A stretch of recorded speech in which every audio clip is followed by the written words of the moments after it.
Beliau adalah salah seorang tokoh pendidik.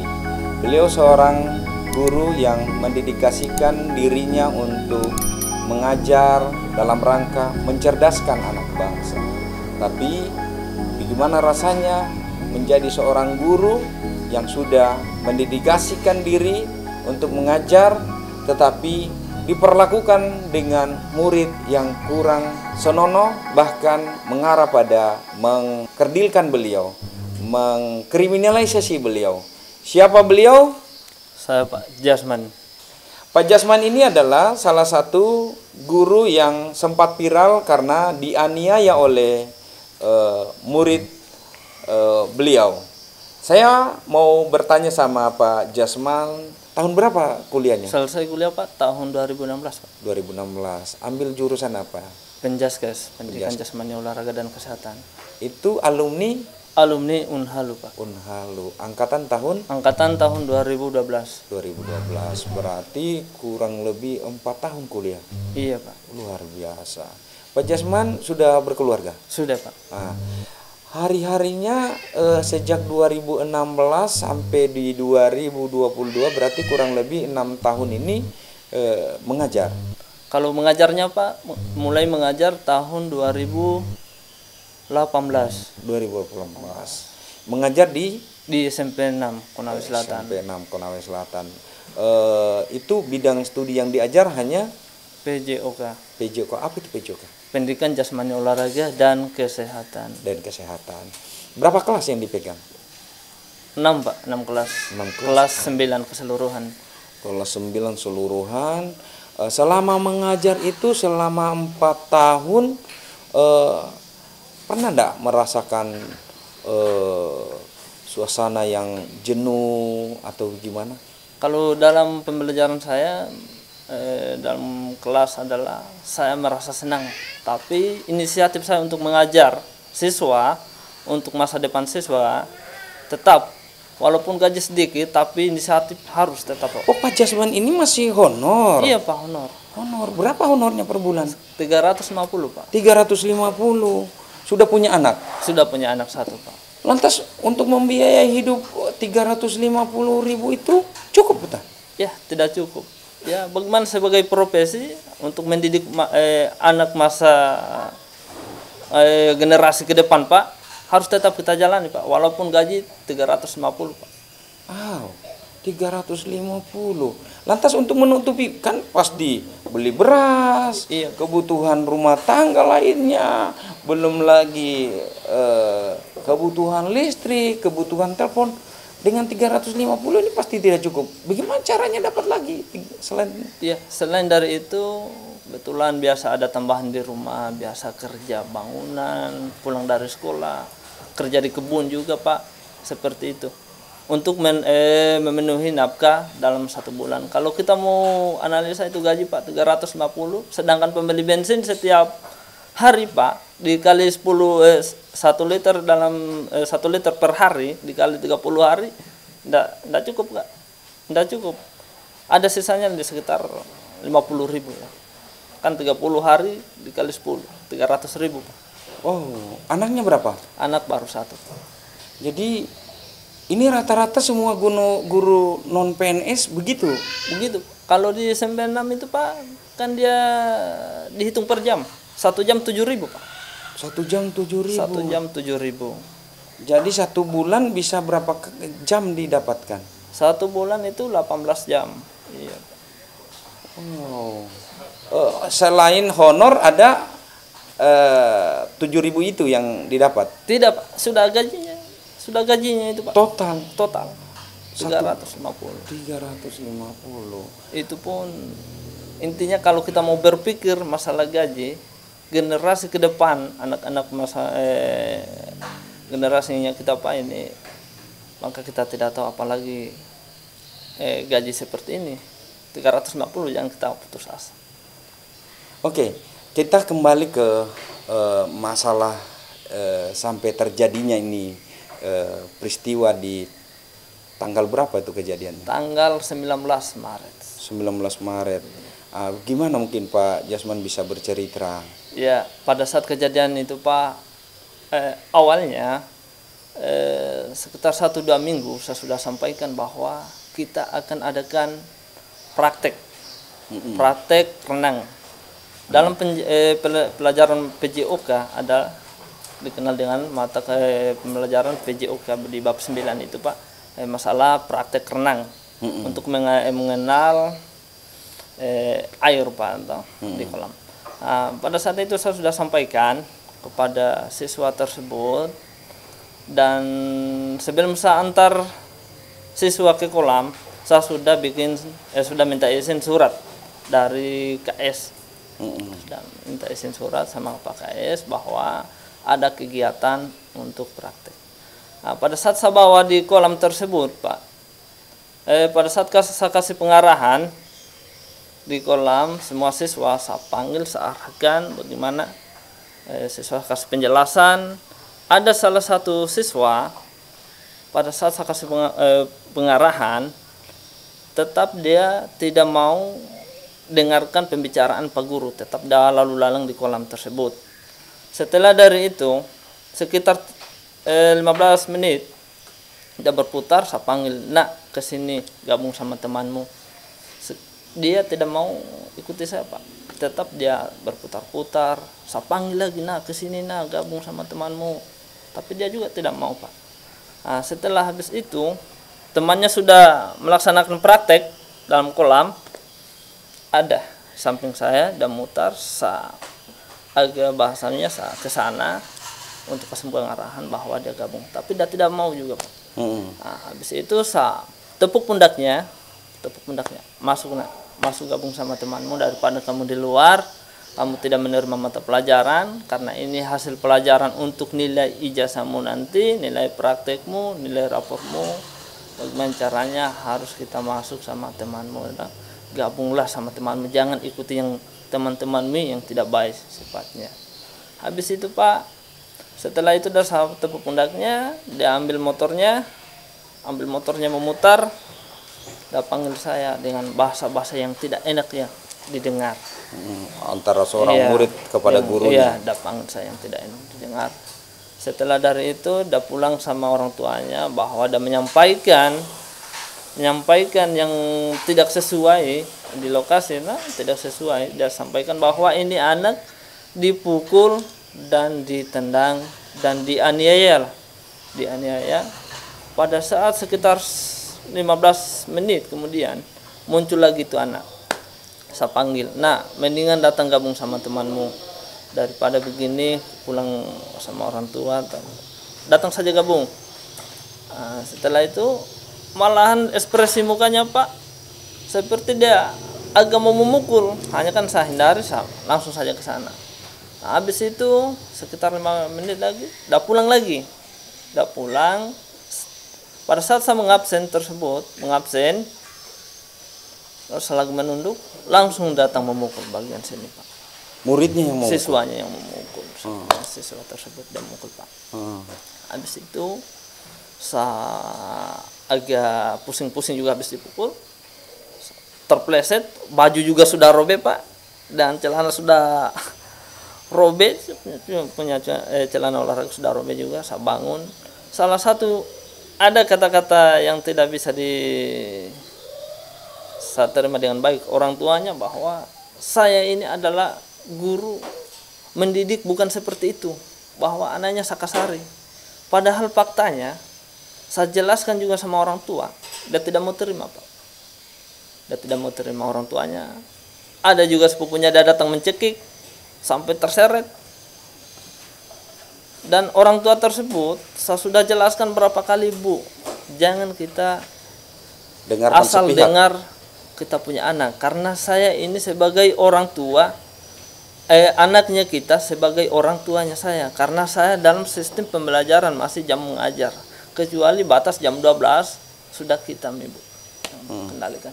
Tapi pada saat itu ibu juga dia tidak mau terima, masih lalu lalang. Setelah dari itu anak tersebut yang satunya atas nama diajak saya singgel, tapi saya akan jiwa-jiwa pendidik jangan, malahan diajak-ajak terus singgel. Udah rangkum saya, pegang tangan dia, pegang Pak. 5 menit kemudian saya menyingkir ke kolam tersebut, ke kantin.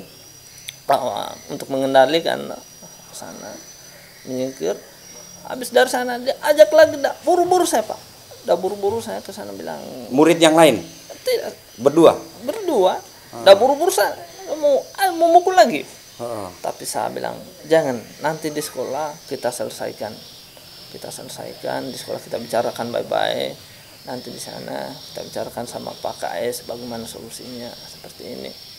Pas di sana di sekolah di SMP 6 datang orang tuanya dari bapaknya datang tanya, saya bilang, adik kamu guru PNS atau honorer? Saya bilang, saya Pak guru honorer.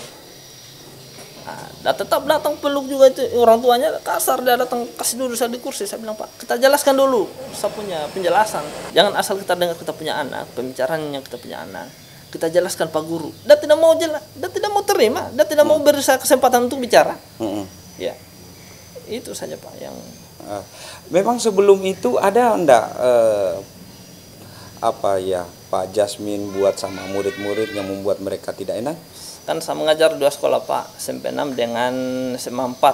Nah, saya mengajar 2 sekolah. Di SMP 6 selama saya lagi mengajar Pak, tidak ada pernah saya intinya mau ada kekerasan sama siswa, maupun cubit atau bahasa kasarnya ditendang, tapi yang tidak ada Pak. Berarti tidak ada masalah pribadi. Apa yang membuat mereka sampai emosi murid ini sama guru? Kalau siswa tersebut itu Pak yang memang sudah banyak kali melanggar di sekolah Pak. Banyak kali melanggar Pak, banyak suratnya, surat panggilan orang tua. Tapi suratnya tidak pernah disampaikan sama orang tua? Tidak pernah disampaikan. Oke. Jadi sekarang bagaimana proses masalahnya ini? Jadi proses masalahnya ini tetap berlanjut. Kebetulan kemarin saya panggil sama penyidik bahwa sudah dilimpahkan di kejaksaan. Lantas yang dijadikan tersangka siapa saja?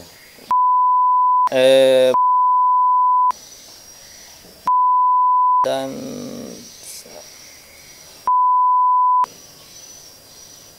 ada lagi satu itu Pak, siapa lagi? 2 siswa sama? 2 siswa, 1 bukan siswa, sudah tamat. Jadi yang sudah di kepolisian siapa saja yang sudah ditahan? Dari kepolisian Pak, penyampaian kemarin dari kepolisian yang ditahan siswa tersebut. Kalau yang satunya Pak, yang satunya itu kemarin ada penyampaian kemarin dari sama penyidik, belum didapat ini orangnya Pak. Oh, dia lari? Dia lari Pak. Oke.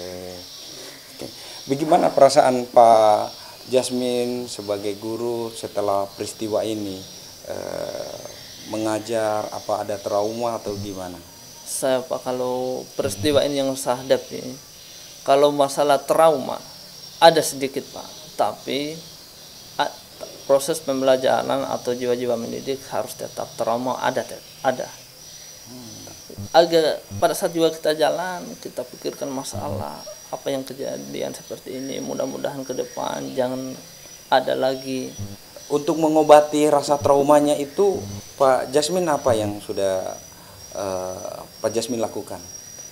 Pak, untuk mengobati rasa trauma adalah tetap, apalagi di bulan suci Ramadan, kita tetap sholat, seperti berpuasa.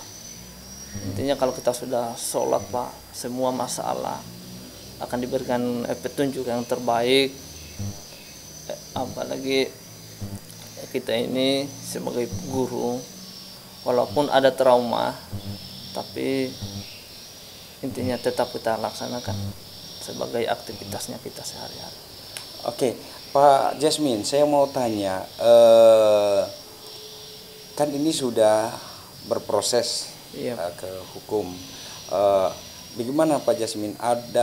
Masih ada rasa dendam dengan kedua siswa dan orang tua siswa? Kalau rasa dendam Pak sudah tidak ada. Bagaimana dengan anak-anak? Sudah pernah ketemu setelah peristiwa ini? Kalau ketemu anak-anak, ketemu cuma pada saat di mediasi di Polres.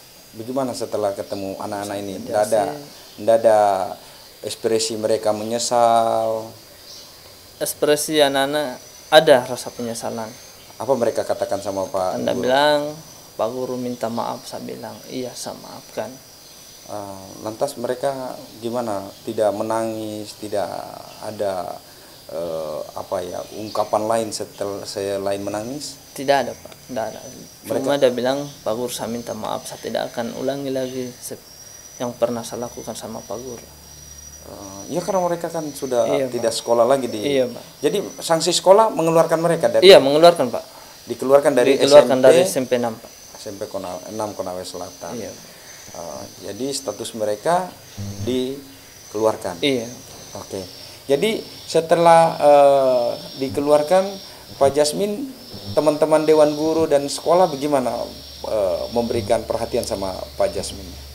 Ya, kalau teman-teman guru ada apa lagi rasa dorongan untuk memberikan respon, bilang dorongan masalah ini sudah ada ujian, tetap sabar dan jangan lupa sholat juga Pak.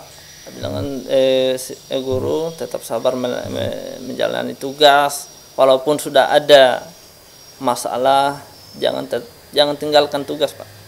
Bilang iya, saya tetap semangat dalam menjalankan tugas tersebut. Berarti setelah kejadian ini Dewan Guru di SMA SMP 6 Konawe Selatan ini melakukan rapat karena kan tidak mungkin secara sepihak dikeluarkan. Iya Pak. Ada putusan rapat dulu Pak. Rapat Dewan semua Guru. Dewan Guru sama KS rapat semua. Mengeluarkan 2 siswa. Iya Pak. Berarti mereka tidak ikut lagi ujian nasional. Iya Pak, tidak. Ujian sekolah Pak. Berarti hampir dipastikan mereka tidak bisa mendapatkan ijazah SMP ya? Iya Pak. Oke. Lantas bagaimana tanggapan dari organisasi guru yang ada di Konawe Selatan dan Sulawesi Tenggara? Apa namanya? PGRI. Iya PGRI Pak. Bagaimana? Kalau tanggapan dari pihak PGRI Pak, kita sudah memaafkan secara batin, tapi secara hukum tetap kita proses. Oke. Alasannya untuk ada efek jerah. Jangan sampai ke depan ada efek jerah sama guru-guru lain. Oke. Jadi secara pribadi Pak Jasmin sudah memaafkan mereka. Iya Pak. Tapi perilakunya tetap diproses secara hukum karena supaya ada efek jerah. Nah, sekarang mungkin sebelum kita akhiri, apa pesan Pak Jasmin sama siswa kepada anak-anak yang ada di Indonesia, Sulawesi Tenggara dan Konawe Selatan? Silakan Pak Jasmin. Untuk generasi bangsa ke depan, untuk pesan saya sebagai guru yang sudah dipukul atau aniaya, untuk generasi masa depan, untuk siswa-siswa maupun mahasiswa, ambillah patokan yang positif dan buanglah yang negatif. Dan pada saat guru mendidik, tidak ada guru yang mendidik anaknya untuk memakan, tapi untuk menyayangi, untuk masa depannya supaya bisa sukses. Itu saja Pak. Iya, kan Pak Jasmin ini belum menjadi PNS, belum juga jadi P3K. Iya. Apa harapannya sama pemerintah daerah, harapannya kepada organisasi guru dalam hal ini PGRI terhadap saudara-saudara Pak Jasmin yang senasib dengan Pak Jasmin yang hari ini belum diangkat menjadi PNS, belum menjadi P3K, hanya mengharapkan 350.000 per bulan itu, apa yang menjadi harapannya sama pemerintah? Untuk harapan saya ke depan, PNS tersebut sama seperti saya, jangan kita pandang gaji 350.000 bahwa kita mau tidak bisa laksanakan untuk mendidik generasi. Yang saya ingin sampaikan bahwa kepada pemerintah setempat, guru honorer harus diperhatikan Pak. Untuk diperhatikan ya. Perhatikan Pak. Apakah Pak Jasmin tidak ada niat untuk mengikuti seleksi sertifikasi Kalau seleksi sertifikasi baru-baru kemarin Pak, saat tes. Sudah ikut sertifikasi? Belum Pak, baru tes awal, pretest. Prates bagaimana hasilnya? Kalau hasilnya kemarin belum ada hasil, hanya kan menunggu lagi, mungkin ada beberapa bulan ke depan kita bukan di SIM PKB baru ada hasil, kan di anu dulu Pak, diperiksa dulu. Oke. Jadi simpulan kita bincang dengan Pak Jasmin, salah satu korban penganiayaan dari siswa. Kita berharap bahwa peran mendidik anak itu kita melakukan peran yang setara atau seimbang, karena mendidik anak itu adalah dua peran yang berbeda. Di satu sisi orang tua sebagai orang tua yang mempunyai peran mendidik anak-anak pada waktu di rumah, selebihnya mendidik anak di sekolah peran guru. Oleh karena itu, orang tua yang budiman, orang tua yang menghargai jasa guru, karena mendidik itu begitu berat. Kita sudah merasakan di era pandemik ini begitu beratnya mendidik anak dengan pakai Zoom dengan guru. Oleh karena itu, hargailah guru. Hatta guru itu adalah seorang honorer, hatta guru itu belum menjadi PNS. Dan guru informal juga seperti itu kita menghargainya. Oleh karena itu, dengan menghargai guru, kita akan bisa menghargai diri kita sendiri. Dan yang terakhir, kita berharap bahwa semoga tidak terjadi jasmin lainnya di luar sana. Oleh karena itu, mendidik anak bukan tugas full ke guru, ke sekolah, tapi peran orang tua yang terpenting. Karena 24 jam anak-anak belajar di sekolah hanya 7-8 jam. Artinya masih ada kurang lebih 15-14 jam itu berada di rumah kita. Maka itu menjadi tugas kita. Anak adalah gambaran dari orang tuanya. Oke, makasih atas perhatiannya. Assalamualaikum warahmatullahi wabarakatuh. Waalaikumsalam warahmatullahi wabarakatuh.